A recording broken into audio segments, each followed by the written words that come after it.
అందరికీ నమస్కారం. అన్ని పార్టీలు ఇన్ఛార్జీలకి అలాగే మన కార్యకర్తలకి నాయకులకి ముఖ్యంగా తెలియజేయవలసింది ఏంటంటే, ఒక నాయకుడు అవ్వాలంటే ఎంతో కష్టపడాలి. ఆ నాయకుడు ఏ వర్గం నుంచి వచ్చినవాడు అన్నది కాదు. కాకపోతే ఇక్కడ నాయకుడు మా వర్గం, అలాగే హీరో మా వర్గం అని మనం ఎప్పుడైతే వాళ్ళని ఎడదీసుకొని నా వర్గం వాళ్ళు నేను అని చెప్పి ఎప్పుడైతే మనం పోరాడి ఎప్పుడైతే ప్రజల నుంచి మనం వాళ్ళని ఏర్పాటు చేస్తే ఆ ఒక్క నాయకుడి కావచ్చు, ఆ ఒక్క హీరో కావచ్చు, చాలా రకమైన ఎఫెక్ట్ తగులుతుంది. ఆ ఎఫెక్ట్ మామూలుగా ఉండదు. ఒక సినిమా రిలీజ్ అయిన తర్వాత అది హిట్ అయితేనే ఆ హీరో కనిపిస్తాడో, ఆ హీరో గురించి మనం 10 మంది చేరతాం. ఆ సినిమా రిలీజ్ అవ్వాలా, ఆ హీరో సక్సెస్ అవ్వాలంటే ఎంతో కష్టపడి ఉండాలి.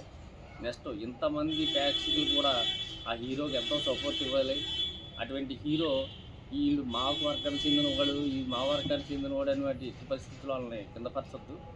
అలాగే ఫ్యాన్స్కి కూడా మరొకసారి నేను తెలియజేస్తున్నాను. కాకపోతే హీరోల సినిమాలు రిలీజ్ అయినప్పుడు ఈ బైక్ ర్యాలీలు, ఈ జెండా ఆవిష్కారాలు ఇలాంటివి మాత్రం తగ్గించుకుంటే మంచిది. ముందు ఇబ్బందులు పడరు. రెండోది, వాటి వల్ల ఈ కుర్రాళ్ళు బైకులు వేసుకొని అది సౌండ్లు వచ్చేలాగా పెద్ద పెద్ద ఆడావుళ్ళు గిడావుళ్ళు చేస్తే అతి ఫాస్ట్గా వెళ్తున్నారు. ఏదన్నా ప్రమాదం సంభవించిందంటే ఆ సంభవించిన తర్వాత ఆ ఒక నాయకుడు రాడో, ఆ ఒక లీడరు రాడో, ఆ ఒక ప్రెసిడెంట్ రాడో, ఆ హీరోకి ఇది పోయినాడు ఎవడో కూడా తెలియదు. దయచేసి గమనించవలసిన విషయం నేను మరీ కోరి ప్రార్థిస్తున్నాను.